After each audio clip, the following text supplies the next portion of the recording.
5, 6, 8, 9, 10 pounds, whatever. And now it's March and it's getting warmer and they've kind of hit a plateau. So I thought maybe we'd go into that a little bit. I figured the way to start this off is understanding what weight loss is, because when we talk about weight loss, I could literally get on a scale with my shoes on and it'll say I weigh 190 pounds. I take my shoes off, it says I am 100 and let's say 180 pounds, whatever the case is. Obviously, that's not the type of weight that we're trying to lose, so we need to be more specific about weight loss. Essentially, there's 3 different types of weight loss when it comes to the body. Loss of muscle, which is atrophy because we're not working out, not eating, this, that, and the other. So muscle will break down because our body's always breaking down. And if you're not replenishing and repairing, you're not going to maintain, which you can cause weight loss that way. It's not a healthy way, but it definitely happens. The more common thing that happens that most people experience, especially at the very beginning, is water weight, where essentially when most people start working out, they cut out their carbs, and cutting out carbs reduces the amount of glycogen or carbohydrates basic carbohydrates, C6H2O, I believe. The formulas I forget. So when you take that out of your system, there's less water in your body. So you lose water weight, you end up peeing it out a little bit more. And that is not the weight that you're looking to lose. The weight that most people are looking to lose is fat. That's the true weight loss. People are looking to get rid of that jiggle wiggle that's hanging off your arm or off the back of your hips or around the belly or whatever the case is, So we're gonna get into that. It's like, how do we get rid of that weight? So water pills, it depends. So here's the only real use I see for water pills. Athletes that have to make weight. So if you're talking about a fighter, if you're talking about a bodybuilder, you're talking about somebody who is gonna go into a certain weight class and they're right at the edge of that weight class, using a water pill to dehydrate and get rid of extra water weight is the way to go, because it's going to deplete you temporarily. It's not going to make it's not going to really do any long-term damage as long as you eventually do replenish that water weight. So a lot of athletes, like I said, fighters typically, wrestlers, bodybuilders, these guys, they fall into a certain weight class and everything, so they will use this at the very end just so they can make their weight, but typically they don't compete this way because it's not very good for your performance or overall health. Some bodybuilders do, because when they're on stage, they gotta look really lean and ripped and dry and everything, so you get that veiny look and everything. So for that purpose, that is one reason you might use water pills. A lot of people tend to use them when doing weight loss, and it's stupid for 2 reasons, because water is not the weight that you're trying to lose. You're trying to lose body fat, and secondly, dehydration happens, and dehydration can lead to all types of issues like muscle cramping, lightheadedness, and what's the word I'm looking for? Depletion of electrolytes such as sodium, potassium, and magnesium, which are the main things that make your muscles able to function. Also some brain function as well. So I wouldn't suggest water pills. I would try to avoid them, unless, like I said, if you're specifically someone who's trying to make weight for a sport and it's a temporary quick fix, but other than that, I don't think it's something that the average person should be using as a way to lose weight or as a good long-term plan. But getting to what you should be doing, there's 3 basic parts, So imagine your fitness is like a chair or a tripod, I should say, and that tripod needs 3 legs to stand on. It can't stand on 1, it can't stand on 2, it needs 3 legs to stand on. And the 3 legs are nutrition, activity or exercise, and recovery or rest. All right? At the end of the day, there's no way around that. You have to have these 3 components in balance If one is a little higher and one's a little lower, you're gonna get a lopsided table or chair, whatever the case may be. If two of them are too high and one is too low, whatever the case is, you're gonna get a lot. You want these three things to be in some sort of balance so that all three work together, moving you in the direction that you want to go. First off and foremost is nutrition.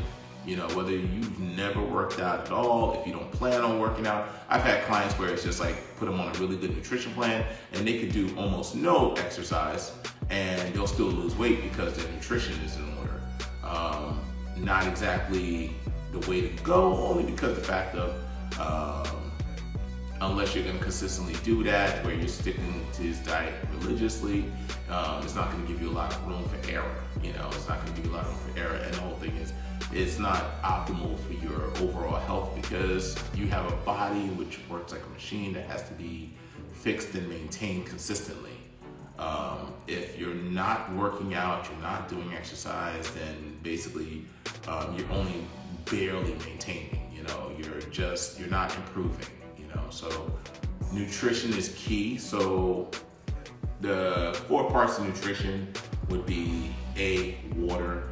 A lot of people are not consuming enough water throughout their day to keep their body hydrated well enough and keep their blood flowing well enough. So we have to make sure that we're getting enough sufficient water. That varies per person, activity level, the temperature, also the size of the person, and so forth and so on. The next thing is protein. Protein is the building blocks of the body. It builds your hair, it builds your nails, it builds your muscles, your skin. All different types of proteins are what build your body, along with other nutrients and everything that support that protein in order for your body to be rebuilt, because every day your body's breaking down and being rebuilt. So the whole thing is you need those building blocks to help rebuild the body. The next thing is fats. I know people might say carbohydrates, but the reason I say fats first is because fats are essential. We do have essential fats, essential fatty acids 3, 6, 9, that are very essential towards our hormone production. It's essential towards our overall health. So the whole thing is getting those fats is absolutely essential, which typically, you might find you can get it through supplementation, but the best way to do is get through your nutrition through foods. Then finally is carbohydrates. This is what we need, not necessarily in high dosages. The main key thing about carbohydrates is that it is a source of energy, an easier source of energy than fat. And it's easy to consume, so we really gotta kind of check or keep in check how much of it we take in. But when we do pick out carbohydrates, we want to pick out carbohydrates that are high in fiber. We want to avoid carbohydrates that are high in sugar and low in fiber. So the whole thing is, when you're picking your carbohydrates, you want to stick to the ones that are much higher in fiber. So that way we're keeping our system running clean, because that fiber, which is 2 parts, soluble and insoluble, are the fibers that help keep us healthy and keep our insides from, getting gunked up. Also slows down the digestion of those carbohydrates and sugars that will be consumed. Finally, as an extra, you might look into supplementation for vitamins and minerals. Like I said, the essential fatty acids.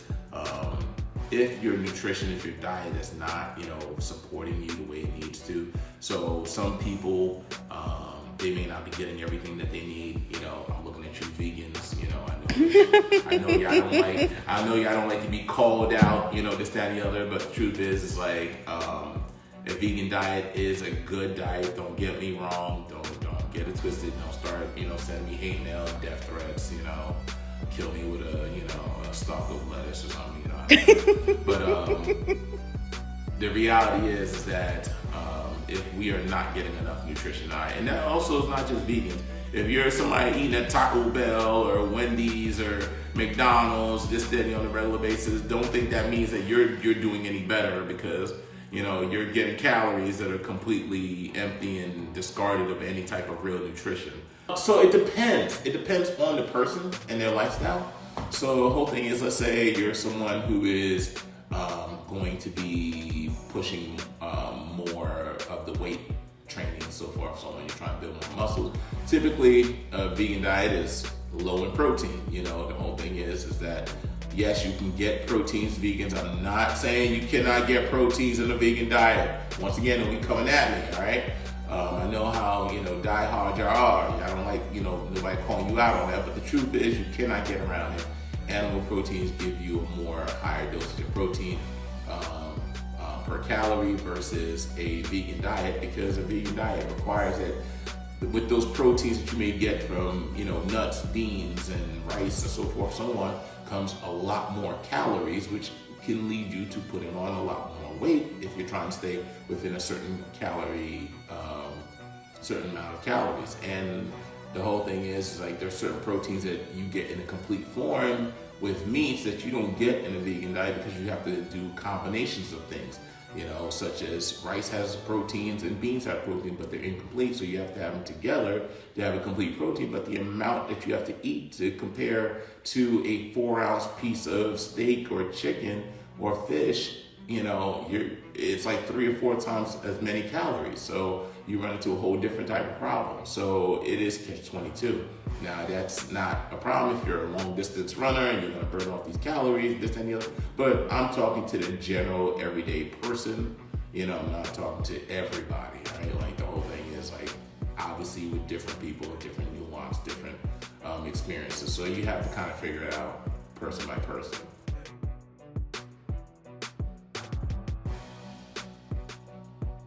Okay. So cheat days. So here's the thing.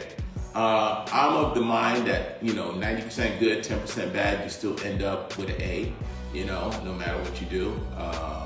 So the thing with cheat days is that people think cheat day, that's the problem right there, the semantics of it. Cheat day, so if you need to drop about 500 calories per day, 7 days a week, to lose 1 pound of body fat, which is 3,500 calories. All right, so you might do that, 6 days, and then day 7, you're like, oh, it's a cheat day, and you might consume all of those calories, or push, or not even hit that 3,500 calories and not lose that pound of weight. So when we say cheat day, I would prefer someone to understand, not a cheat day, but a cheat meal, something that you can do like probably once a week, and that cheat should be like, if let's say you're on a roughly 1,200 calorie diet, right? And your 1,200 calories is what you typically take in on a daily basis. Your cheat meal shouldn't, push you over more than, I'd say, 20% of what your daily calories should be. So with a 1,200 calorie diet, you're looking at not eating more than an extra 240 calories in that day. Which you can, even out a little bit by working out, this, that, and the other, burning it off, or whatever the case is. But the whole thing is you wouldn't want to go over maybe 20% of what your daily intake is. If you're going to like 50%, which would be like 600 calories, which could easily be done with certain food, pizza, ice cream, the ones that our favorites are, then you're going to kind of screw yourself, especially if you're on that lower end of a calorie intake of let's say, like I said, 1,200 calories. If you're on that higher calorie intake, like if you're a big guy like me, where you can take in, roughly 3,000 calories a day, then you have a little bit more room, but it would still, still 20%, 20%, 3,000 calories, 600 calories, which kind of, defeats the purpose if your goal is to lose weight. So it's subjective. It's very subjective. But at the end of the day, that would be the general rule I would look for. Try to keep it, a 90-10 rule, where you're good 90% of the time, 10% of the time you might go a little bit over, but that 10% is not going to be more than one meal, 20%, 20% of your calorie intake or daily calorie intake over that one day. Only one meal though, But going on from nutrition, let's talk about the workout. Whole thing is, most people, if you started from a very sedentary lifestyle, you're sitting on your butt watching Netflix all the time, anything you do will work. Walking, Zumba, yoga, weightlifting, climbing stairs, going to Planet Fitness and jumping on the elliptical, anything will work, because to go from doing absolutely nada to doing something will work no matter what if you're a newbie, right? Whole thing is you'll get to a certain point where that's not going to work anymore. Your body's going to get used to that workout. So the whole thing is you need to add more variation. You need to add more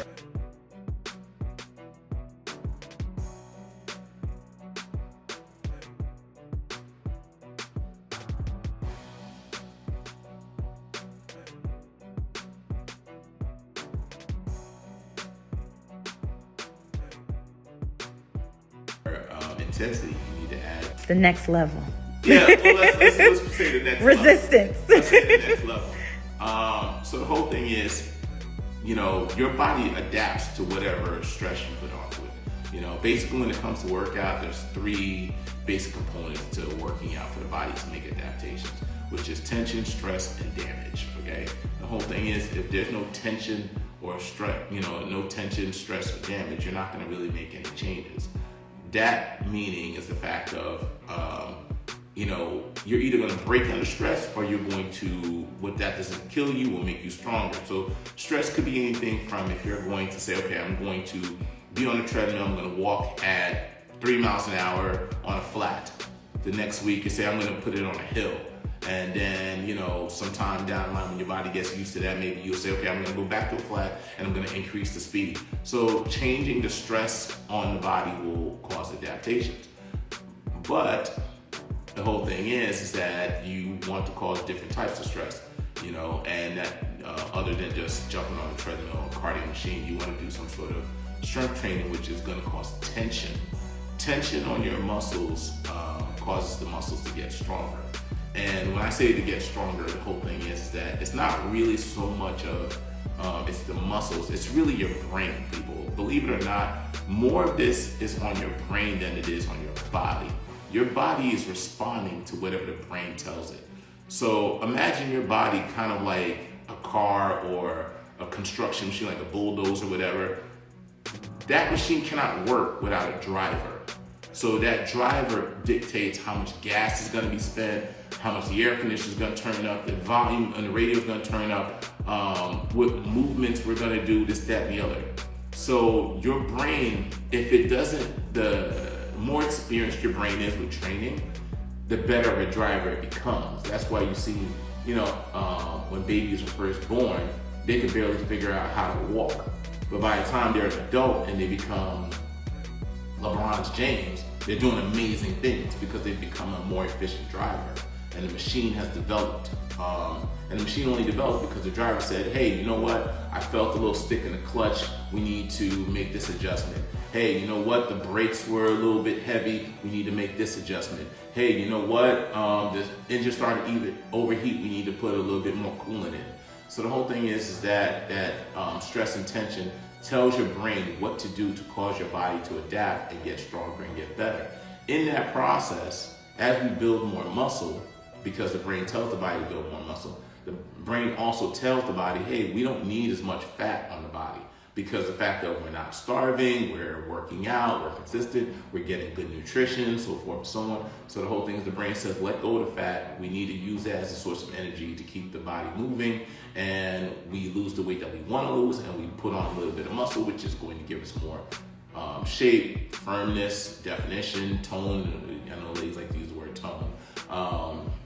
And gives us the body that we want. So you really want to say to yourself, okay, when I go to work out, what is this workout telling my brain? Is it telling my brain to get strong? Is it telling my brain, hey, to tell my body to get stronger, to get fitter? Or is it I'm just going through the same redundant thing over and over and over again?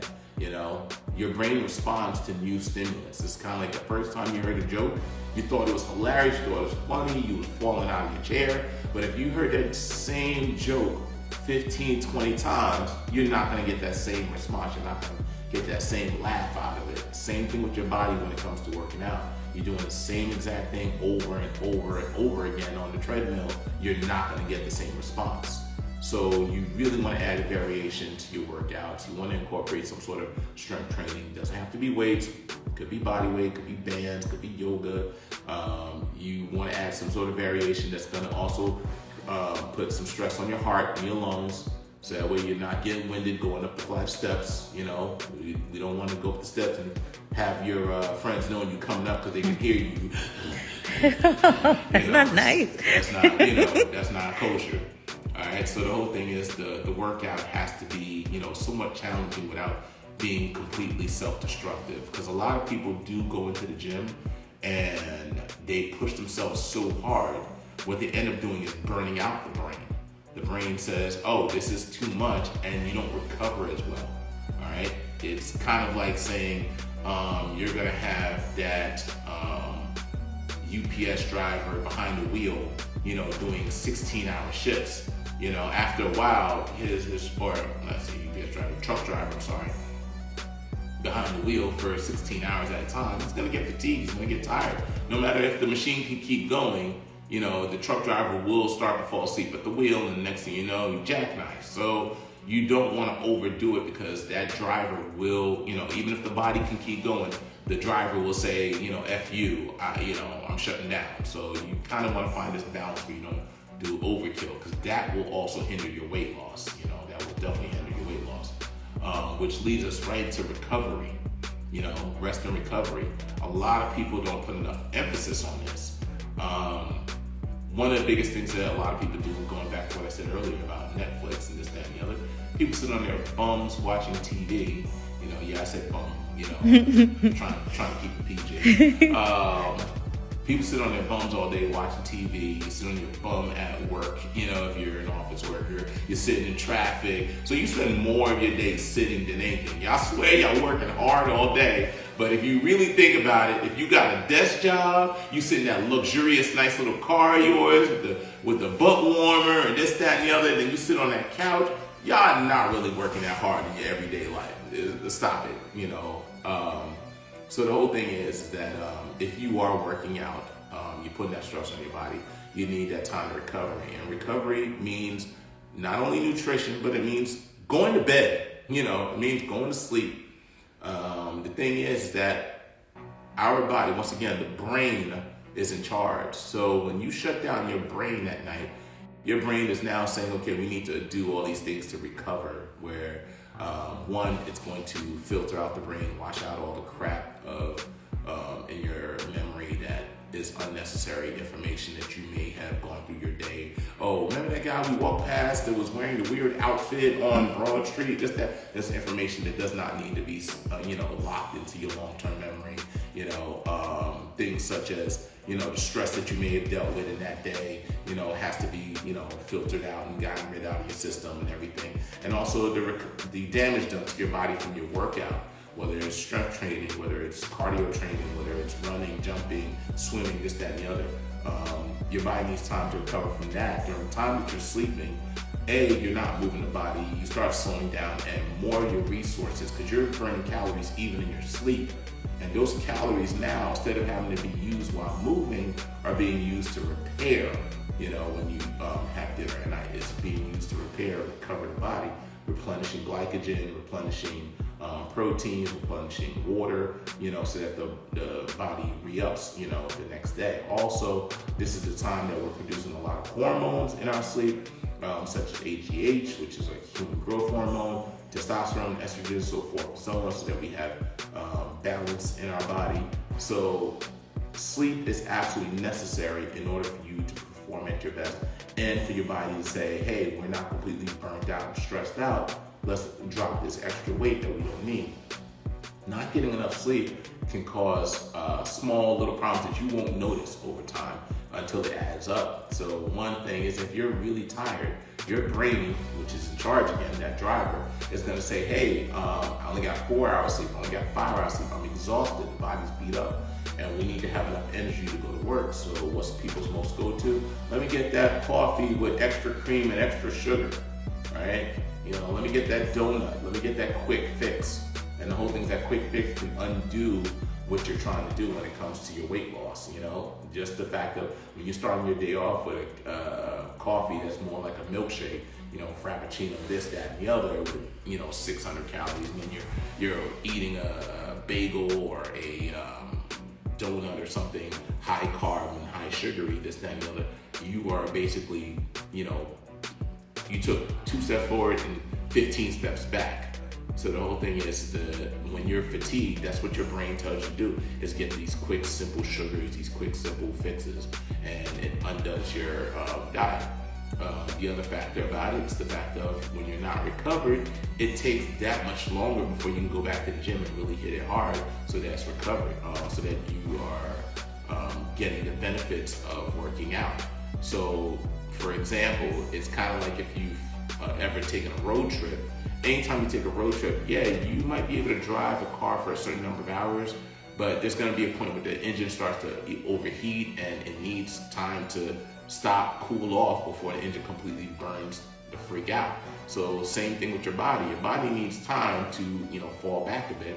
And if you're not giving it that recovery, that rest, it will shut down on you. And then that will also hinder your weight loss game. So overall, altogether, you got to get a good balance of your nutrition, your exercise, as well as your rest and recovery in order for you to see a difference in your weight loss.